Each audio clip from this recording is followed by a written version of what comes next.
Assalamualaikum warahmatullahi wabarakatuh. Selamat pagi anak-anak. Bagaimana keadaan kalian hari ini? Diharapkan kalian dalam keadaan sehat walafiat, tidak kurang satu apapun. Tetap patuhi protokol kesehatan. Hari ini kita mau belajar interaksi antar negara-negara ASEAN bagian yang kedua. Tetap bersama saya, Ibu Lilia Israwati Saktiari SPD, Guru IPS SMP Negeri 14 Semarang.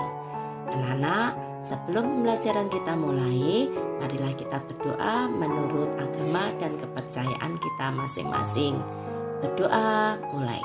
Anak-anak, ikuti video berikut ini ya, milik Ibu Ana Muawana. Silahkan dilihat, dicermati. Nanti bagian akhir dari video ini akan ada pertanyaan dari Bu Lilia. Silahkan. Sekarang, apa saja sih bentuk-bentuk kerjasama antar negara ASEAN? Yang pertama di bidang sosial budaya.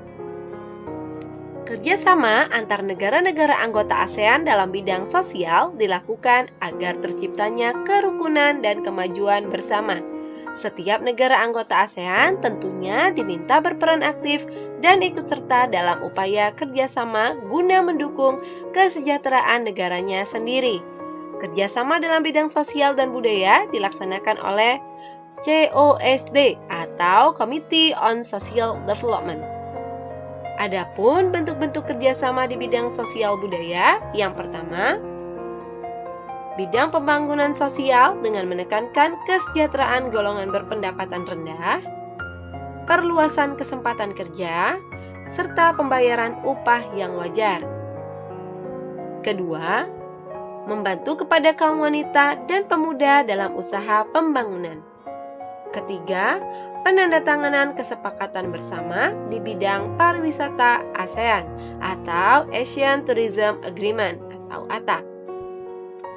Keempat, penyelenggaraan pesta olahraga 2 tahun sekali melalui SEA Games.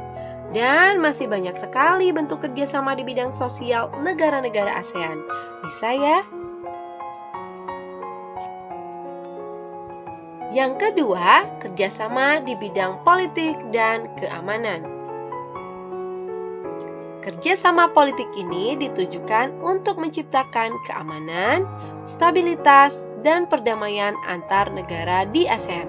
Kerjasama ini menyepakati adanya ZOPFAN, Traktat Persahabatan dan Kerjasama, atau Treaty of Amity and Cooperation, dan kawasan bebas senjata nuklir di Asia Tenggara atau Treaty on Southeast Asian Nuclear Weapon Free Zone. Selain itu juga kerjasama dalam bidang politik menciptakan Asian Regional Forum untuk membahas kasus-kasus terkini yang menjadi perhatian ASEAN. Nah, adapun beberapa contoh bentuk kerjasama di bidang politik dan keamanan, yaitu Traktat Bantuan Hukum Timbal Balik di bidang pidana, Konvensi ASEAN tentang Pemberantasan Terorisme, pertemuan para menteri pertahanan yang bertujuan mempromosikan perdamaian dan stabilitas kawasan melalui dialog serta kerjasama di bidang pertahanan dan keamanan. Keempat, kerjasama pemberantasan kejahatan lintas negara yang mencakup pemberantasan terorisme, perdagangan obat terlarang, pencucian uang penyelundupan dan perdagangan senjata ringan dan manusia, bajak laut, kejahatan internet, dan kejahatan ekonomi internasional. Dan masih banyak sekali bentuk kerjasama di bidang politik dan keamanan antar negara-negara ASEAN. Bisa ya? Yang ketiga, bentuk kerjasama di bidang pendidikan. Kerjasama bilateral maupun multilateral di bidang pendidikan terus dilakukan oleh negara-negara ASEAN demi tercapainya tujuan meningkatkan kualitas pendidikan di Asia Tenggara dan meningkatkan daya saing internasional. Adapun contoh nyata bentuk kerjasama antar negara-negara ASEAN dalam bidang pendidikan, yang pertama, Asian Council of Teachers Convention yang diadakan di Sanur, Denpasar pada tanggal 8 bulan 12 tahun 2012.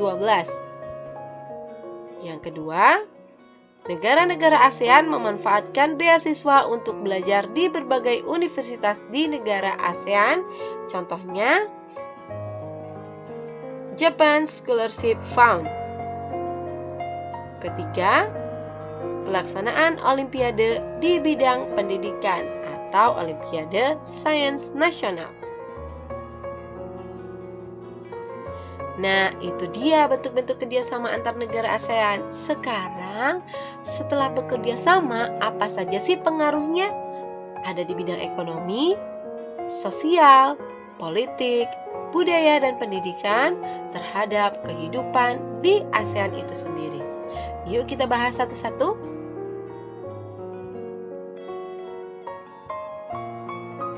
Pengaruh perubahan ruang dan interaksi antar ruang terhadap keberlangsungan kehidupan ekonomi di negara-negara ASEAN.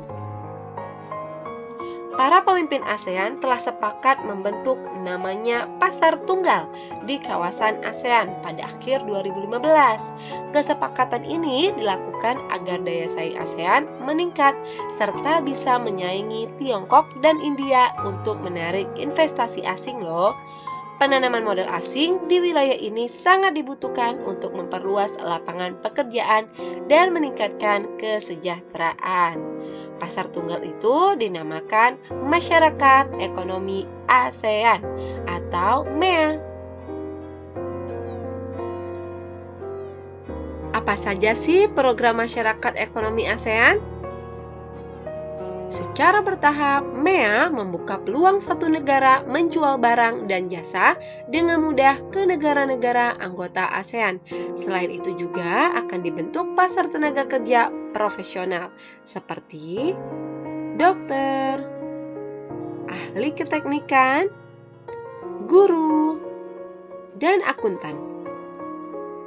Bentuk interaksi ini akan membuka peluang tenaga kerja asing untuk mengisi berbagai jabatan serta profesi di Indonesia yang tertutup atau kekurangan sumber daya manusianya. Dengan kondisi tersebut, tentu menuntut semua penduduk di Asia Tenggara dapat bersaing untuk menjadi tenaga kerja di negara ASEAN. MEA membuka pasar dan lapangan kerja yang semakin bersaing, sehingga berpengaruh terhadap penyiapan sumber daya manusia. Pendidikan yang berkualitas menjadi modal persaingan dengan menghasilkan lulusan yang mempunyai pengetahuan, sikap, dan keterampilan yang terbuka berpikir global. Sehingga kegiatan ekonomi berupa produksi, konsumsi, dan distribusi semakin luas dan bersaing bebas antar negara ASEAN. Tahu ya pengaruh terhadap bidang ekonomi? Lalu yang kedua, pengaruh perubahan ruang dan interaksi antar ruang terhadap keberlangsungan kehidupan sosial di negara-negara ASEAN. Tahun 2015, ada ribuan pengungsi warga Myanmar membanjiri negara-negara tetangga, yaitu Malaysia, Thailand, termasuk kita Indonesia dengan menggunakan perahu. Pengungsi ini kemudian diberi nama sebagai manusia perahu. Gambarnya ada pada layar kalian ya. ASEAN mengimbau negara-negara anggotanya agar menerima untuk sementara para manusia perahu itu atas pertimbangan kemanusiaan. Migrasi ini tentunya berpengaruh terhadap dinamika jumlah penduduk suatu negara, baik bagi yang mengungsi ataupun negara tujuan pengungsian. Selain itu juga dapat menimbulkan interaksi sosial, seperti adanya rasa simpati dan empati antar pengungsi dan penduduk setempat daerah pengungsian. bisa ya pengaruh terhadap kehidupan sosial. Yang ketiga, pengaruh perubahan ruang dan interaksi antar ruang terhadap keberlangsungan kehidupan budaya di negara-negara ASEAN. Kebudayaan adalah salah satu di antara 3 pilar utama ASEAN loh.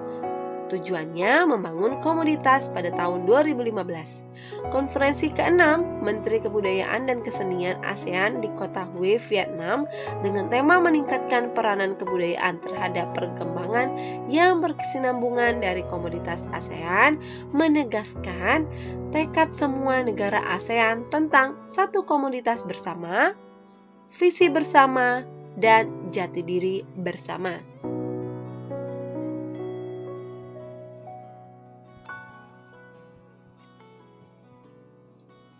Seiring dengan perjalanan selama 47 tahun, kerjasama budaya ASEAN telah mengalami perkembangan dan perubahan. Yang paling menonjol kebudayaan sebagai faktor penting bagi pembangunan komunitas ASEAN secara berkesinambungan.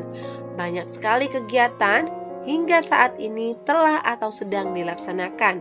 Misalnya, membangun kota budaya ASEAN, perkemahan pemuda ASEAN, dan jaringan kota kuno ASEAN.